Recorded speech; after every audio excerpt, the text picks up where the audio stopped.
Larry stepped into the shower and stuck his head under the tepid water. It robbed him of his breath for a moment, but he was so desperate to wash away the grime of the last few hours that he gladly risked hypothermia. Now that he was out of sight of those clowns downstairs, Larry allowed himself a brief moment of self-pity. The urge to sob uncontrollably almost overtook him, but he just about managed to suppress it, even though he knew it would help ease the knot that had been tightening deep in his stomach ever since he had woken a week ago and finally realized he was shit out of luck, which left only one option. And so he had reluctantly surrendered himself into the hands of those he had always thought of as the enemy. He stopped himself because he knew that once he started, he wasn't sure he would ever be able to stop. He rested his forehead against the cold tiles and tried to tell himself that he had been in worse scrapes than this before and still come through the other side.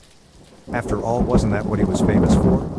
By rights, Larry McCulloch should have been found dead in a ditch somewhere on any number of occasions before this, but someone had always come through for him at the last minute. Larry's philosophy, which had kept him alive this long, was quite simple. If you are going to pull a fast one and fuck somebody over on a deal, just make sure it benefits not only you, but also somebody who's bigger or stronger than the fella you've just fucked. That way they have to grin and bear it or risk an even bigger shafting from your new partner. Sure, it was risky, but in the end Larry knew that was all part of the charm. He had a thinly disguised self-destructive streak, always had. Sometimes he even shocked himself. He remembered what a hitman had once said to him while they were waiting for their victim to emerge from a late nightclub one night, years ago. Deep down, every killer wants to get caught eventually. That had always rung true with Larry, and in moments of vulnerability, like now, more than ever. Still, as no one he had ever known had the balls to pull some of the stunts he had over the years, Larry had attained a kind of mythic status amongst the underworld, not just here but in Europe too, which he had always enjoyed, probably too much in fact, because it had worked well enough as long as his friends had outnumbered his enemies. But somewhere along the way his list of friends had grown shorter and his enemies alarmingly longer, until he'd had no choice but to play his last card and get the fuck out of Dodge. His famous black book, which was in fact, rather less glamorously, half a dozen tatty folders crammed full to bursting and a cheap flash drive, that was his ticket out of here. It was a stroke of genius and safely tucked away ready for its big entrance. The thought of the chaos it would cause never failed to lift his spirits. And when the shit hit the fan, he would melt quietly away. Somewhere hot. Somewhere a million miles away from here, so all this would be just a distant memory, if he would be able to recall it at all. And then he knew the legend of Lucky Larry McCulloch would be set in stone. He imagined there would be books, maybe even a biopic. Yeah, he would like that. And so, with images of media immortality buzzing around his head, Larry got out of the shower and dried himself off.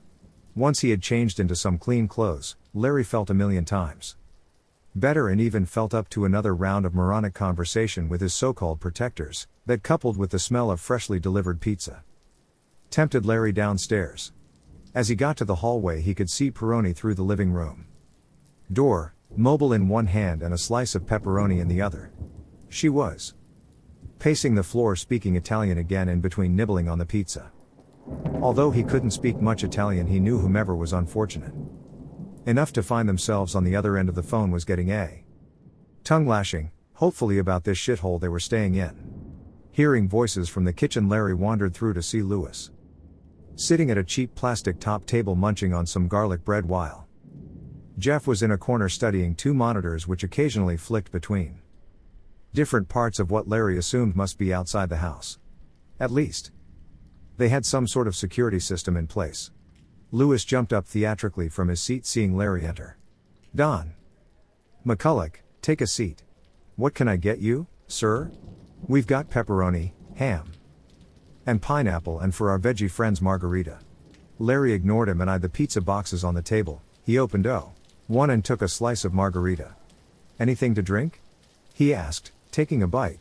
"Tea, coffee, it's freshly brewed, and I think there's some bottled water in the fridge," offered Louis. "Anything stronger?" Larry said in between chewing. Jeff looked up from the monitors. I've got some shandy. I know I shouldn't while on duty, but what the heck. This won a smile from Lewis, but just more contempt from Larry. Coffee, Larry grunted and took a seat on one of the mismatched chairs opposite where Lewis was sitting. Lewis poured Larry a mug of coffee and sitting back down slid it across the table to him. Up close it smelt burned. How was your shower? Jeff asked. The water's freezing, Larry said. He sipped the coffee and winced at the sour taste. He gestured around him. Is this really the best you people can come up with? Government cutbacks, Lewis said, shrugging apologetically. You know how it is? He then picked up another piece of garlic bread and proceeded to feed his face. Yeah, Jeff said, leaned back in his chair and stretched. Here, Larry, there's been something I've been meaning to ask you. Seeing as all the trouble you're now in, didn't anybody ever tell you, crime doesn't pay? At school maybe? Be fair, Lewis said. That was a long time ago. Larry was about to answer when Peroni poked her head around the door. Good you're eating, Larry. How was your shower? Cold, like his heart, Lewis said, glancing mischievously at Larry. The Italian ignored the comment. I'm off then, keep in touch, I should be back tomorrow sometime. Lewis nodded. Will do, Chief, see you later. 13 Any problems, Larry, see Lewis until I return. Bye for now. She disappeared again. This pleased Lewis no end. I think he's got a list, he said. Be nice. Peroni called back before the front door slammed shut. Jeff checked one of the monitors and followed her as she walked down the garden path and into the car, and once she had pulled away, repositioned the camera so it was covering the front door once more. She'd be attractive if she removed that rod from up her arse, Larry said, and finished his slice of pizza. Don't knock the boss, Larry. She's a gem, Jeff said, playing with the camera control. She will keep your sorry backside alive if you let her. This won a snort of derision from Larry. So, Larry, Lewis said, pointing a half-eaten piece of garlic bread at him. How did a high roller like you end up in a place like this? He gave Lewis a bored look, but thought, what the hell, a bit of banter might make the time go quicker. You goody-goodies tell me crime doesn't pay? Just an observation, Larry, taking into account your current situation, Jeff said, turning to face them both. All right, smart guy, Larry continued. Tell me this. Where will you two dickheads be this time next year, eh? Shall I tell you? Go on, Lewis said. Nowhere, that's where. Lewis and Jeff exchanged a mock quizzical look. Lewis made to speak, but Larry continued. You'll be risking your lives, stuck in a dump like this, guarding some other wanker who doesn't care if you live or die.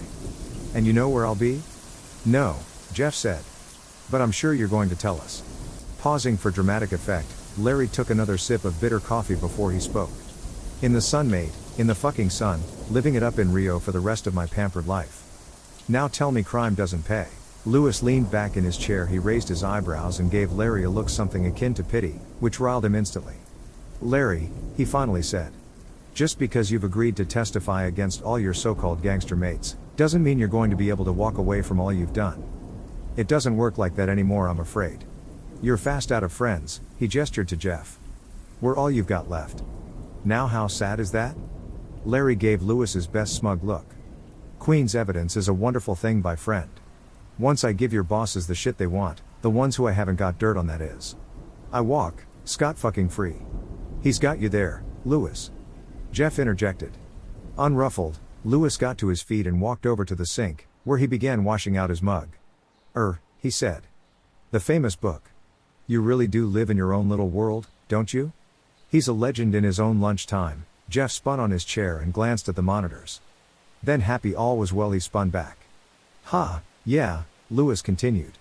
He's just going to walk away from all he's done. He clicked his fingers. Just like that. The infamous Lucky Larry McCulloch, huh? Larry drained his cup, which made him wince at the taste. You know, why anybody would want to be a bodyguard in this day and age is beyond me. Lewis turned around, suddenly serious, which took Larry aback slightly. After all, this was just harmless banter, wasn't it? You don't know anything about us, Larry. The kid Jeff, however, was still in fine form. But they give us guns, Larry, guns. He pulled his jacket aside to reveal a shoulder holster. Larry glanced at it, then back to Lewis, who was staring at him intently, frowning slightly. So, Larry thought, a chink in the armor. Lewis hated him, that much he already knew. But he hated having to risk his life for him even more. Thanks for the ammo, kid. As if feeling the tension, Jeff said, guns. Again. To which Lewis nodded and patted his own gun under his jacket. 15, huh? Snorted Larry. You lot have to fill in a million forms just to shoot one of those things. God forbid you should actually hit anything. Not like when you were a lad, eh Larry? Jeff said with a sarcastic wink Larry happily ignored, but not at all the same. In my day, he said. If I wanted some twat shot, all I had to do was pick up the phone. He made his hand into a gun and fired it at Lewis. Bang! Then he hit the table for dramatic effect. This raised a slight smile from Lewis. And just think, now someone is going to do the same for you, he said, then softly added, bang? Larry held his gaze, refusing to be intimidated. Don't worry about me, he said. The smile on Lewis' face broadened. Oddly enough, we don't. He replied. Gotcha. Thought Larry. He mused. Yet you might have to take a bullet to save me and buy precious book. Lewis' smile faltered ever so slightly, but Larry saw it only too well, so added, how do you spell imbecile? Lewis was openly frowning now, he sighed. You know, you really aren't a very nice person, are you Larry? Larry looked at him, amused. Lewis studied him for a moment, then added. Ever heard the expression, what you sow you shall reap? Very biblical, Larry replied nonchalantly.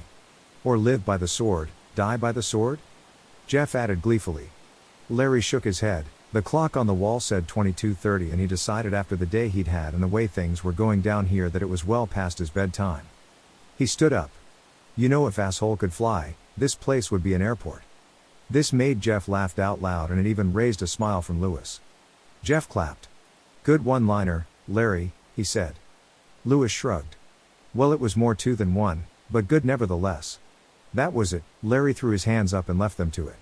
Enough of this bollocks, he said on the way out.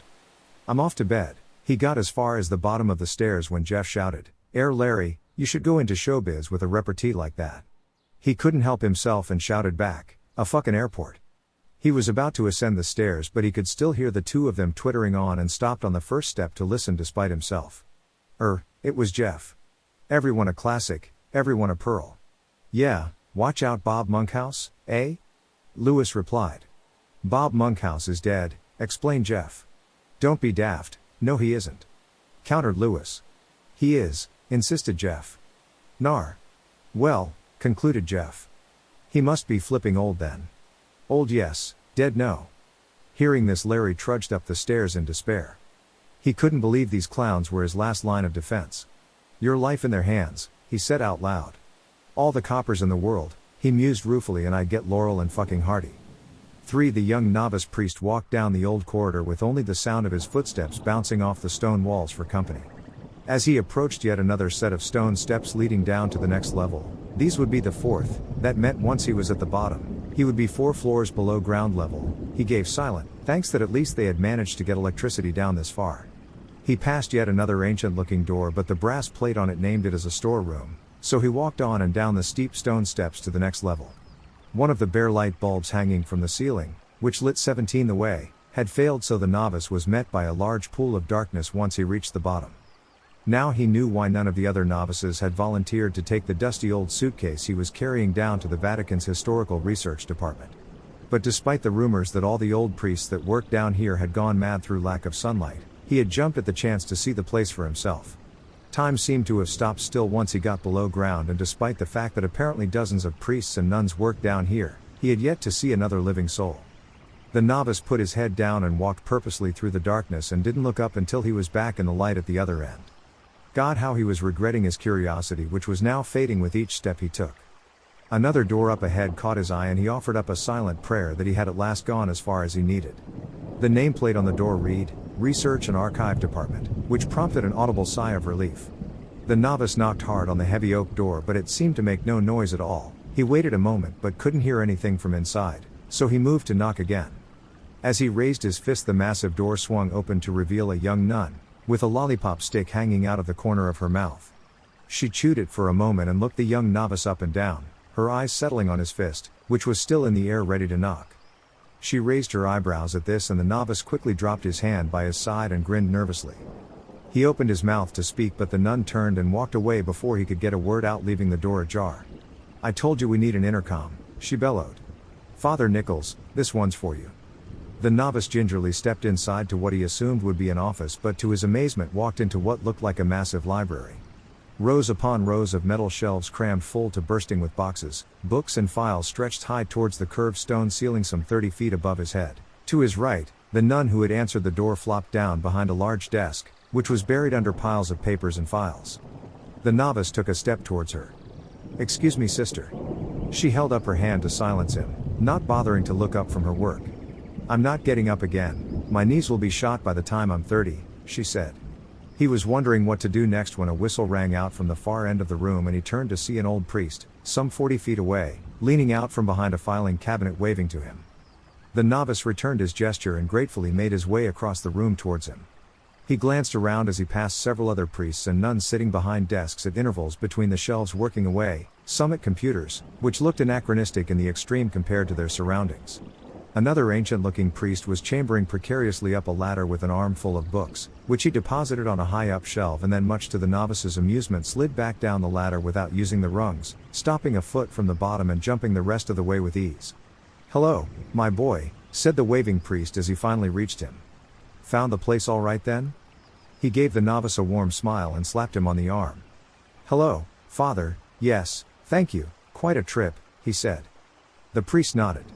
"They won't let us put a lift in, this being the Vatican and all. I think it may actually be sacrilege to try." He looked at the old suitcase. "That for us?" "Yes, sir, some old files Father Pirelli found, I think." The novice replied. The priest held out his hand and took the case. He glanced around at all the clutter in the room with a wry smile.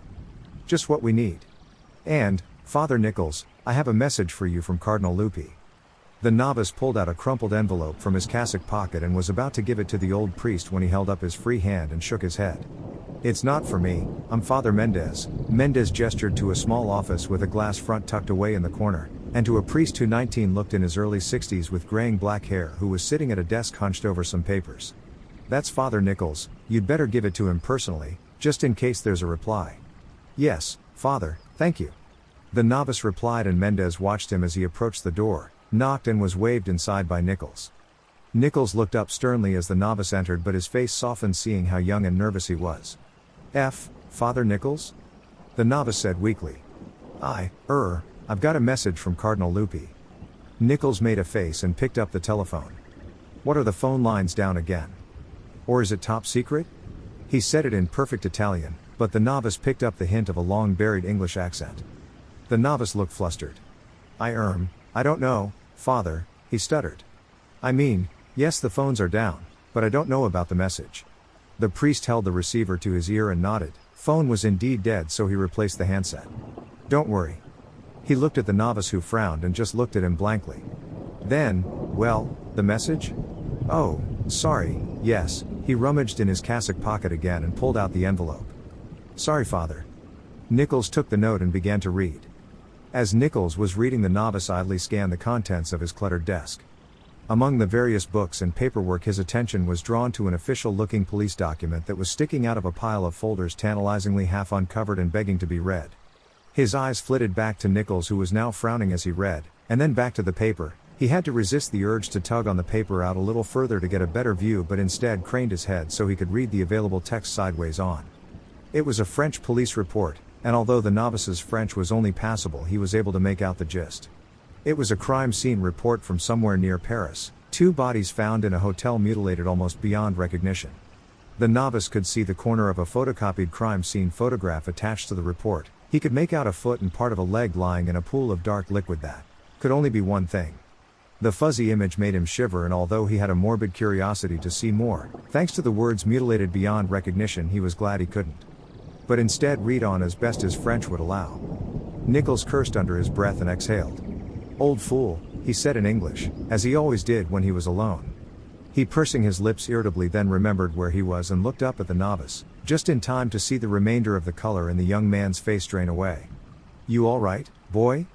Nichols asked back in Italian mode. The young novice was deathly white, and Nichols could see a sheen of sweat had broken out on his forehead, and the kid looked like he was going to pitch over at any moment. "Boy?" he said a little louder. The novice finally looked up at Nichols with a look on his face like the priest had just appeared out of thin air. His mouth moved but nothing came out. Nichols snapped his fingers.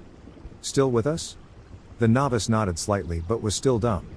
You want to sit down before you fall down. You look terrible, Nichols said, then added as an afterthought. If you're going to be sick, use the bin over there. No, thank you, Father, the novice replied weakly. Do you have a reply for the cardinal? He was clearly concentrating on getting every word out coherently. Then he actually swayed slightly. No, you get yourself off and get some fresh air. I'll speak to the cardinal myself. Off you go, before you pass out on my office floor, Nichols thought but kept it to himself. The novice nodded and left without another word. Nichols stood and watched bemused as he half walked half ran from the room.